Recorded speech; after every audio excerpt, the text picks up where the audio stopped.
రాష్ట్రంలో నూతన మద్యం పాలసీ అని చెప్పారు అధ్యక్ష.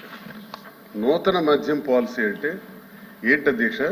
2014 నుంచి 19 వరకు 4398 ఇంచుమించు దుకాణాలు ఉంటే దాన్ని కుదించి 2938 షాపుల వరకు కుదించి ప్రభుత్వమే ట్రాన్స్పరెంట్ గా మద్యం అమ్మకాలు చేస్తుంటే ఆ విధానాన్ని మార్చి నేను ప్రశ్నిస్తున్నాను అధ్యక్ష.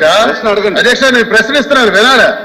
ఆ విధానాన్ని మార్చి మళ్ళీ 3338 షాపులు అంటే 467 షాపులు పెంచి ఈరోజు మీరు టెండర్స్ ఇచ్చారు. టెండర్స్ ఇచ్చే విధానంలో భయంకరంగా రౌడీజం జరిగింది అధ్యక్ష, గూండాయిజం జరిగింది. మీరు ఏం చెప్పదలుచుకున్నారు? మీరు ఏం అడగదలుచుకున్నారు? అడగండి. అడుగుతున్నాను అధ్యక్ష. ఇది నూతన